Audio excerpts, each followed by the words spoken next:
السلام علیکم ورحمۃ اللہ وبرکاتہ۔ بسم اللہ الرحمن الرحیم۔ الحمد للہ رب العالمین،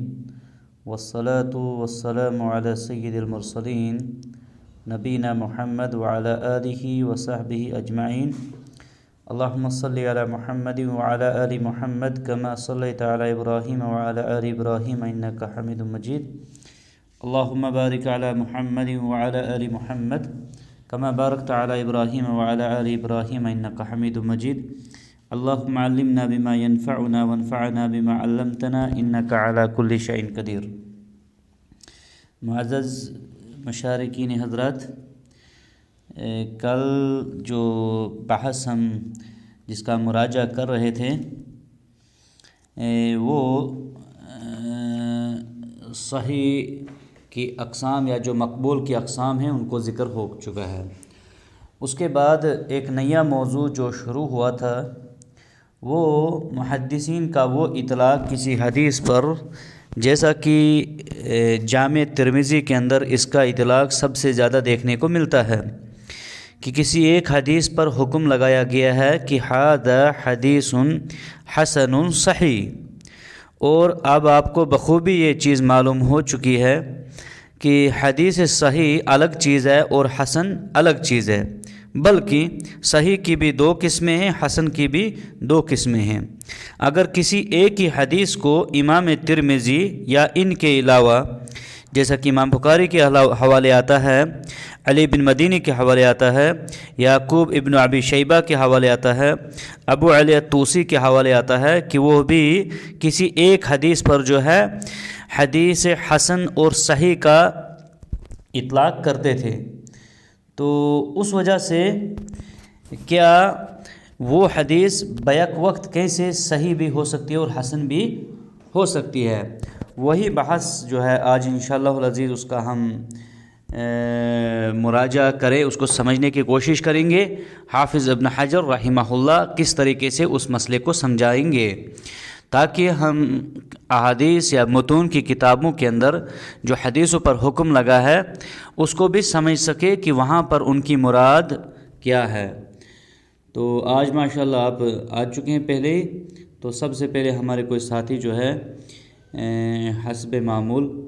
عبارت پڑھیں گے، اس کے بعد انشاءاللہ العزیز آگے بات ہوگی۔ جزاکم اللہ خیرہ۔ تو یہاں سے جیسا کہ محقق نے اوپر کلام رکھا ہے موٹے الفاظ میں، معنی قولہم حدیث حسن صحیح، قولہم یعنی مراد یہاں پر اب ہو گیا کہ ایک سے زیادہ ہیں ائمہ جنہوں نے حدیث حسن صحیح کا اطلاق کسی حدیث پر کیا ہوا ہے۔ تو کہتے ہیں مصنف رحمہ اللہ، فَإِن جُمِعَ، اگر جمع ہو جائے، یعنی وصف کون سا، الصحیح والحسن فی وصف حدیث واحد، اگر صحیح اور حسن کا وصف کسی ایک حدیث میں کہیں پر جمع ہو جاتا ہے، كقول الترمذی وغیرہ، جیسا کہ امام ترمذی کہتے ہیں رحمہ اللہ، یا ان کے علاوہ، جیسا کہ میں پہلے بھی کہہ چکا ہوں، امام بخاری وغیرہم، حدیث حسن صحیح، کہ کسی حدیث کو کہتے ہیں کہ حدیث حسن صحیح ہے۔ اب اگر آپ کہیں گے صحیح لذاتہ، تو اس کی تعریف ہے متصل السند بنقل العادل تام الضبط ولا یکون شاذا ولا معلا، یہ ہوگی صحیح لذاتی۔ اگر حسن لذاتی کی لیں گے تعریف تو اس میں صرف تام الضبط کی جگہ جو ہے وہ خفیف الضبط ہے۔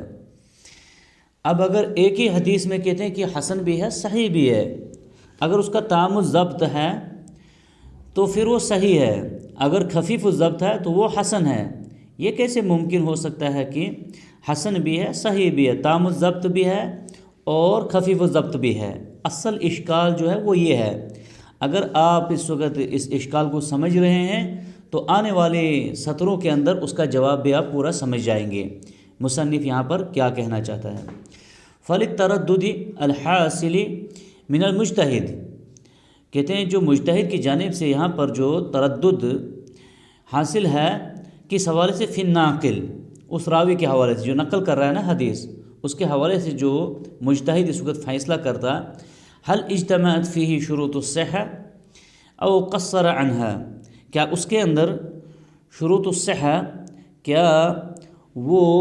صحیح کی شرطیں اس میں جمع ہوئی ہیں، یا پھر او قصر عنہا، یا اس میں جو ہے کسی قسم کی تقصیر یا کمی یا نقصان رہ گیا ہے۔ وَهَذَا حَيْثُ يَحْصُلُ مِنْهُ التَّفَرُّدُ بِتِلْكَ الرِّوَایَةِ، یہ تب ہے جب وہ روایت جو ہے منفرد ہوگی، فرد ہوگا اس میں، اور فرد سے مطلق جیسا کہ آپ کو اس سے پہلے آپ لوگوں نے پڑھا ہے، کسی جگہ پر راوی کا جو ہے اکیلا پڑ جانا، اگر ایک سند ہوگی اس میں ایسا حکم لگے گا نا حسن صحیح، تو ظاہر سی بات ہے وہاں پر جو راوی ہے نقل کرنے والا، جس سے حدیث لی جاتی ہے، جو نقل کرنے والا ہے، اس کے بارے میں جو محدث کا حکم ہے وہ وہاں پر تردد ہے، کیا اس کے اندر جو شروط ہیں صحت کے حوالے سے، یا جو حدیث نقل کر رہے ہیں، کیا اب اس کے اندر وہ شروط صحیح صحت کی پائی جاتے ہیں، اس میں کمی ہے، اگر پائی جاتے ہیں تو ہم صحیح کہیں گے، اگر کمی ہے تو پھر ویسا ہی حکم اس پر لگے گا۔ وَعُرِفَ بِهَذَا جَوَابٌ مَنْ اسْتَشْكَلَ الجمع بین الوصفین فقال الحسن قاصر عن الصحیح ففی الجمع بین الوصفین اثبات لذلك القصور ونفیہ، کہتے ہیں پہچانا جاتا ہے یہاں سے اس اشکال کا جواب، یا پھر جو بین الوصفین کا جو اشکال ہے اس کا جواب یہاں سے جو ہے وہ معلوم ہوتا ہے۔ بس وہ کیا کہتے ہیں، الحسن قاصر عن الصحیح، جو حسن ہے، حدیث حسن جو ہے وہ کم ہے درجے میں کس سے، صحیح سے، ففی جمع بین الوصفین اثبات لذلك القصور ونفیہ، جب ہم ان دونوں وصفوں کو یہاں پر جمع کریں گے تو ظاہر سی بات ہے یہ اس کی کمی کو بھی ظاہر کرتا ہے اور اس کی نفی بھی کرتا ہے۔ وَمُحَصَّلُ الْجَوَابِ أَنَّ التَّرَدُّدَ أَئِمَّةِ الْحَدِيثِ فِي حَالِ نَاقِلِهِ، کہتے ہیں بس یہاں پر اب جو جواب ہمیں حاصل ہوتا ہے کہ جو ائمہ حدیث کا،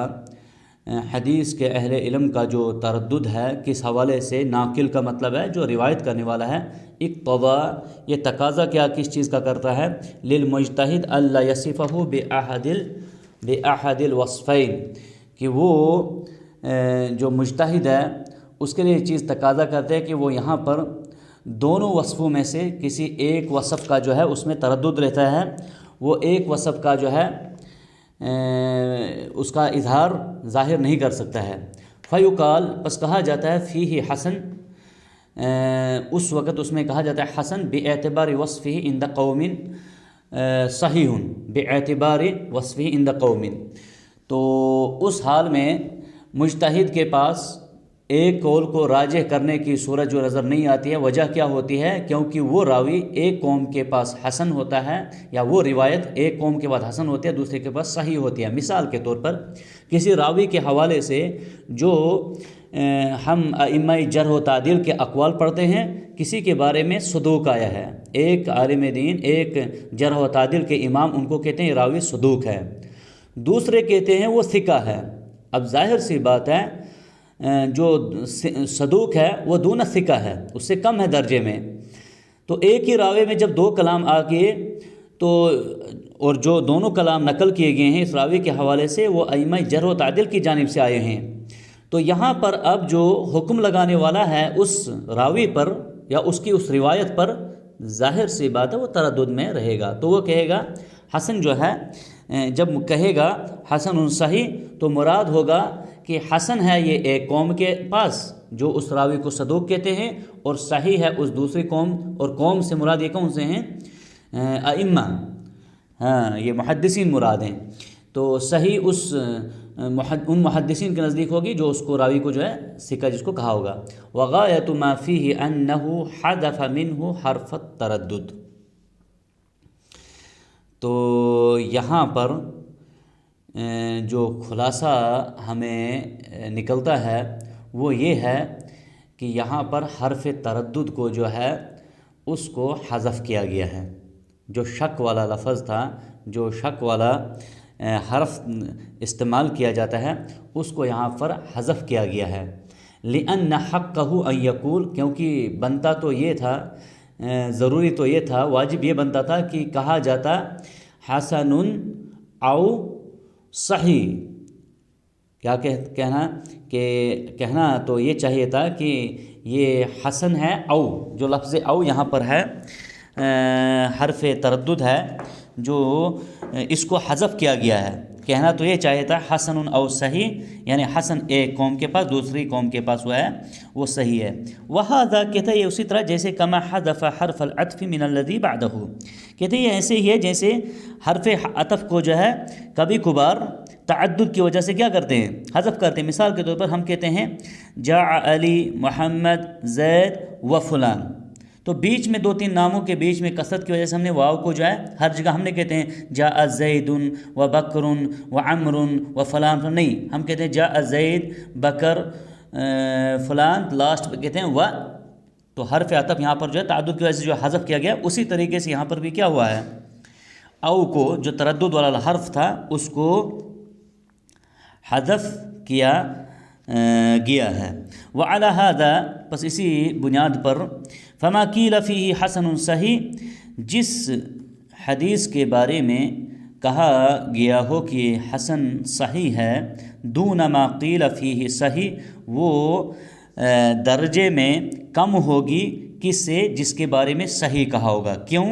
لأن الجزم اقوى من التردد، کیونکہ جو حتمی فیصلہ ہے وہ تردد سے اقویٰ ہے، مضبوط ہے۔ کیونکہ جس حدیث کے بارے میں دیکھیے آپ یہاں سے اوپر جو بحث پڑھ رہے ہیں اس وقت،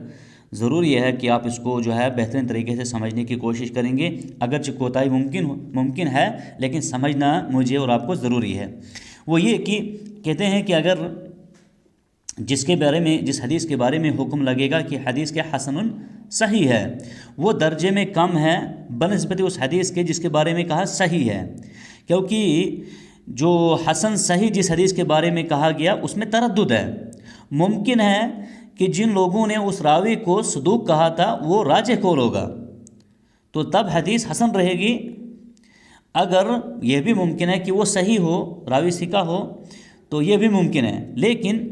جس کے بارے میں محدثین نے سیدھا حکم لگایا کہ حدیث صحیح ہے، تو وہاں پر تو حتمی فیصلہ ہے کہ راوی کیا ہوگا، ثقہ ہوگا، اس میں کوئی شک نہیں بچتا ہے۔ اقوى من التردد وهذا حيث التفرد، یہ تب ہے جب سند جو ہے فرد ہوگی۔ مثال کے طور پر کوئی ایک ایسی سند ہے جس کے بارے میں محدثین نے حکم لگایا ہے، اس راوی کے بارے میں جو سند کے بیچ میں موجود ہے جس میں تردد ہوا ہے، جس کے تردد کی وجہ سے اس حدیث پر حکم کیا لگا ہے، حسن صحیح۔ اگر وہ ایک ہی سند ہے اس اعتبار سے وہ حسن صحیح روایت کم درجے کی ہے جس کو صحیح کہا ہوگا، لیکن اگر وگرنہ اذ لم يحصل التفرد، اگر تفرد نہیں ہوگا، فاطلاق الوصفین معا علی الحدیث یکون باعتبار اسنادین احدهما صحیح والآخر حسن۔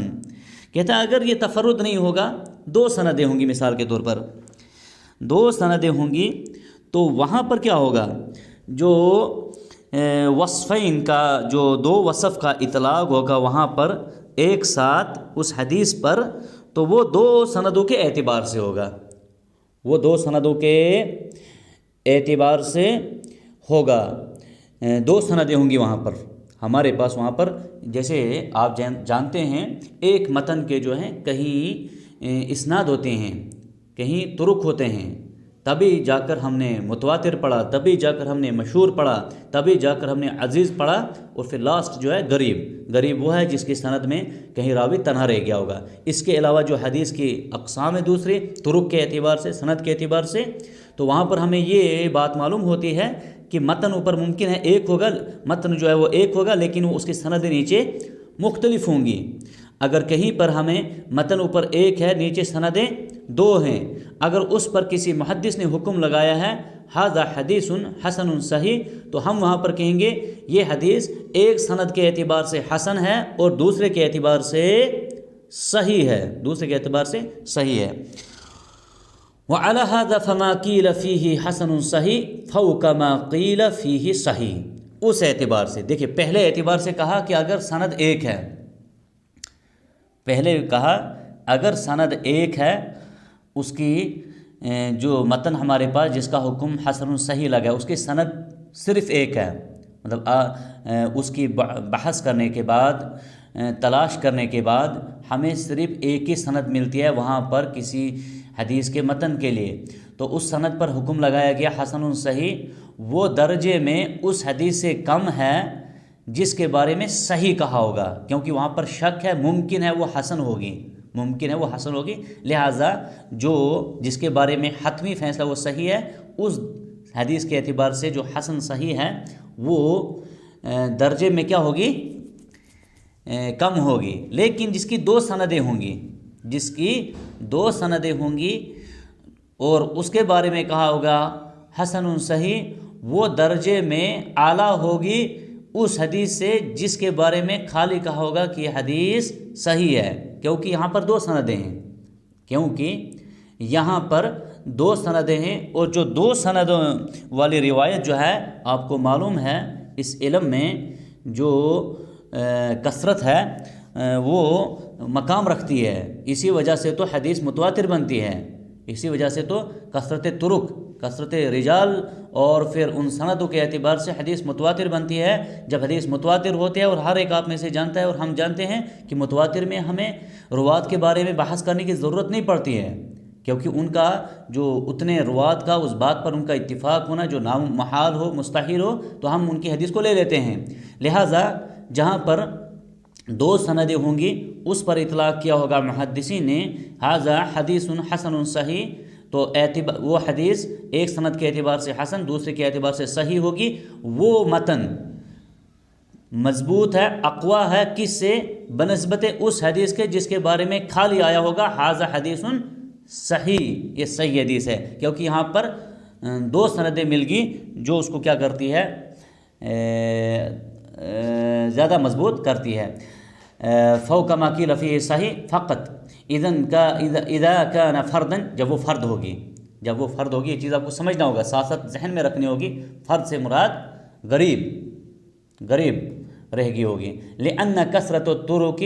تقوی، جو کثرت طرق ہے وہ کیا کرتا ہے؟ مضبوط کرتا ہے. تو وهذا وصلی اللہ علی نبینا وعلی آلہ وصحبہ اجمعین.